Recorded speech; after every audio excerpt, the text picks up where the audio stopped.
Bonjour à tous et bienvenue sur aviexpress.com. Donc aujourd'hui, on va tester la Xiaomi Mi Box version internationale que vous trouvez sur gearbest.com aux alentours de 60 euros. Alors là, je vais procéder au rituel du déballage. Vous allez voir, hop, ce que ça donne. Alors elle est belle, franchement, il n'y a rien à dire point de vue design. C'est petit, je le voyais par rapport à la taille de ma main. C'est très soft comme design, c'est une douzaine de centimètres par 12. Et c'est vraiment joli, je pense que ce sera pas difficile à intégrer à un intérieur. J'ai pas trop d'inquiétude là-dessus. Donc d'un point de vue connectique, vous allez trouver derrière l'alimentation électrique. Hop. Attendez, je remets ma source lumineuse en place. Voilà. Donc l'alimentation électrique ici, un port USB, le port HDMI compatible HDCP et ici une sortie audio, donc tant casque que SPDIF. Donc la connectivité aussi, c'est le Wi-Fi, donc, qui fonctionne avec les modes ABGN et AC, donc en 5 GHz. AC, moi c'est ce que j'utilise sur mon téléphone notamment, c'est beaucoup plus rapide. Et la portée est meilleure aussi. Paradoxalement, vous vous apercevez que bon, chez moi, la box est placée à l'opposé de ma chambre par exemple, et en Wi-Fi N, j'ai du mal à faire tourner des films en Full HD, des films de 4 Go, 8 Go, 16 Go, etc. octets, alors qu'en AC ça passe. Donc comme quoi ça peut valoir le coup pour vous de faire un petit réglage sur votre réseau Wi-Fi. Donc heureusement la Mi Box gère tout ça. Donc elle est fournie, elle est assez costaud en fait. Elle a un processeur ARM A53 à 2 GHz. Donc je pense que c'est très largement suffisant pour faire tourner du contenu en HD, pour faire tourner une partie des jeux aussi, puisque son processeur graphique monte à 750 MHz, ce qui est plutôt pas mal. En tout cas, il y a des promesses assez sympas dans cette box. Je vais continuer le déballage et vous montrer ce avec quoi c'est livré. Donc après, le contenu est assez basique. Donc vous avez bien sûr la prise électrique européenne. Vérifiez toujours bien que vous avez choisi le modèle compatible Europe avant d'acheter. Si c'est un modèle avec une prise électrique étrangère, bon bah tant pis, il vous faudra juste acheter un adaptateur. Là vous avez, alors c'est sympa aussi, une prise HDMI. On est toujours à court en général, maintenant on a tellement d'appareils que on va dire c'est pas de trop. Et la télécommande à côté, donc plutôt sympa aussi. Ce qui est bien avec Xiaomi, c'est que Xiaomi, c'est qu'en général, en termes de design, ils font les choses quand même correctement. Et là vous voyez, c'est le cas. Donc je vais aller prendre mon temps, tester, vous ne le verrez pas puisque la vidéo c'est instantané, mais tester la Mi Box et puis on va voir ce que ça donne. Donc ça c'est l'interface de démarrage de la Mi Box. Alors vous allez voir, c'est une version d'Android, donc là pour le coup c'est Android TV6 qu'il y a dessus, qui fonctionne un petit peu comme ce que vous avez sur votre téléphone si vous ne connaissez pas. Donc vous allez pouvoir connecter bien sûr la box en Wi-Fi. En ce qui me concerne, j'utilise le Wi-Fi AC. Donc c'est la norme, on va dire, la plus puissante, la plus rapide Wi-Fi. Mais vous pouvez tout à fait utiliser BG et N chez vous sans aucun problème. Alors là j'ai mon appareil photo qui fait pas le point. Hop, ce serait bien qu'il travaille un peu mieux.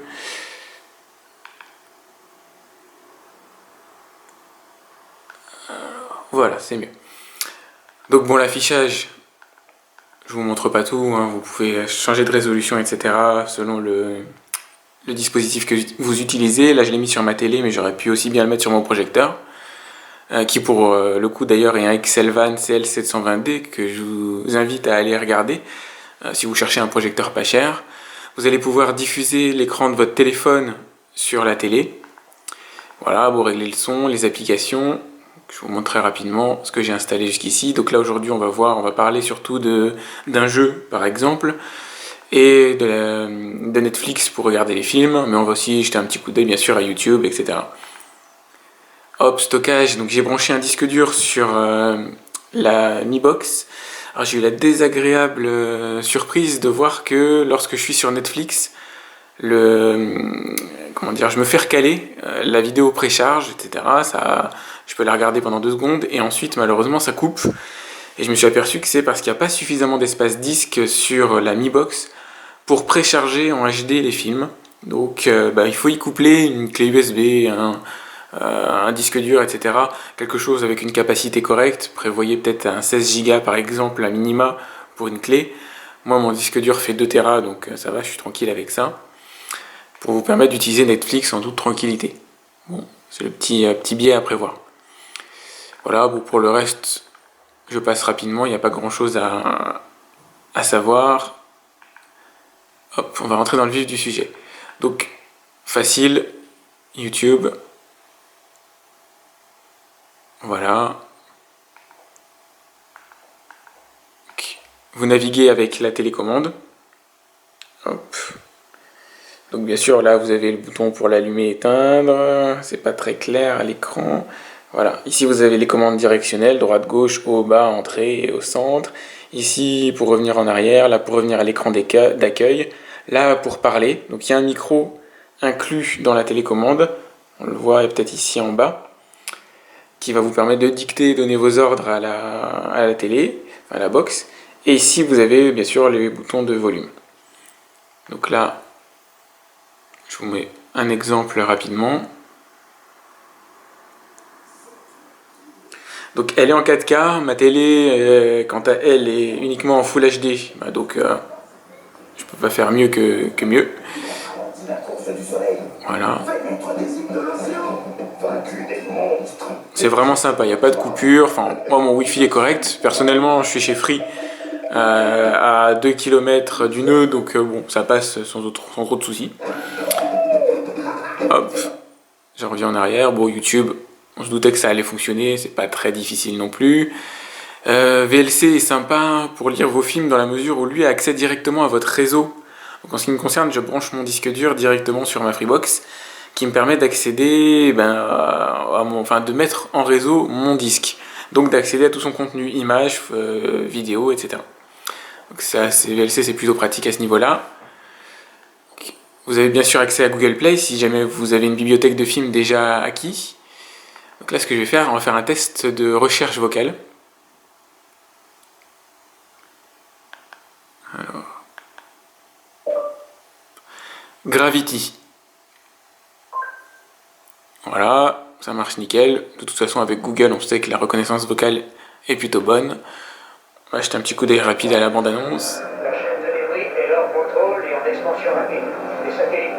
C'est impeccable. Il n'y a vraiment rien à dire à ce niveau-là. La plupart sont en ligne. Les systèmes de télécom sont morts. Attendez-vous à un blackout radio à tout moment. La boîte. Hop. Voilà, donc je sors en appuyant sur le bouton central. Je reviens à l'écran d'accueil. Hop. On va continuer dans la thématique vidéo, donc Netflix. Donc il nécessite bien sûr d'avoir un abonnement. Et ce qui est sympa, c'est que vous avez, lorsque vous connectez avec la box, 1 mois d'abonnement offert. Il faut quand même rentrer votre numéro de carte. Donc si vous souhaitez vous désabonner au bout d'1 mois, c'est tout à fait possible. Prévoyez juste, alors moi je me suis mis une petite annotation sur calendrier Google pour me rappeler le 28 janvier de me désabonner si jamais j'en ai assez de Netflix. Donc on va voir.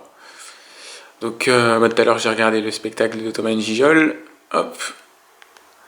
Alors je vous mets que quelques secondes parce qu'on va pas non plus spoiler son truc. Voilà, c'est la fin.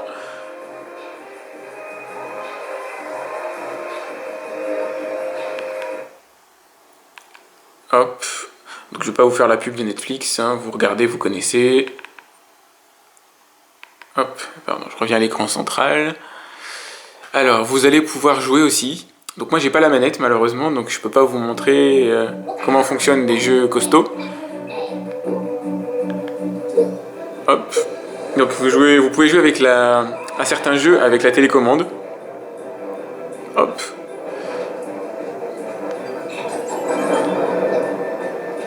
Donc le processeur est suffisamment puissant pour faire tourner la plupart des jeux. Avec 2 GHz, c'est un bon processeur graphique.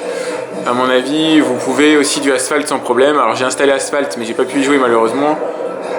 Donc vous ne serez pas trop inquiété normalement à ce niveau-là. Donc ça fonctionne bien, c'est fluide. Franchement, il n'y a rien à dire. De toute façon, de la part de Xiaomi, je ne m'attendais pas à moins. Je me doutais qu'ils allaient faire quelque chose de correct. En général, eux ne sortent pas 4000 versions de leurs produits tous les 5 minutes. Ils en sortent une bonne. Et je pense que dans les années à venir, ils reviendront dessus pour l'améliorer, etc. Là, ils ont fait quelque chose vraiment de sympa. Moi, j'ai pas grand chose à lui reprocher. À vrai dire, j'ai pas beaucoup d'idées qui me viennent en tête à lui reprocher là dans l'instant. Si on m'a pas livré la manette, j'aurais bien aimé avoir la manette de base, mais bon, bah tant pis, je pense qu'il faut l'acheter en séparé. Bon, c'est pas le drame de ma vie non plus. Non, j'ai pas grand chose à lui reprocher dans l'instant. Lisez mon article, j'ai peut-être des idées qui me viendront ensuite. Ça arrivera sûrement.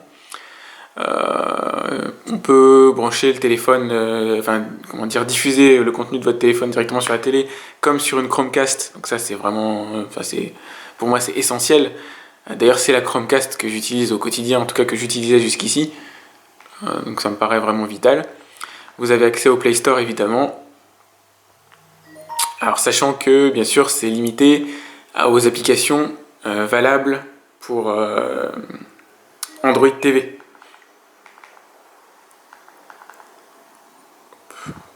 Donc là, vous avez le catalogue des jeux, etc. Voilà, accueil, les applications.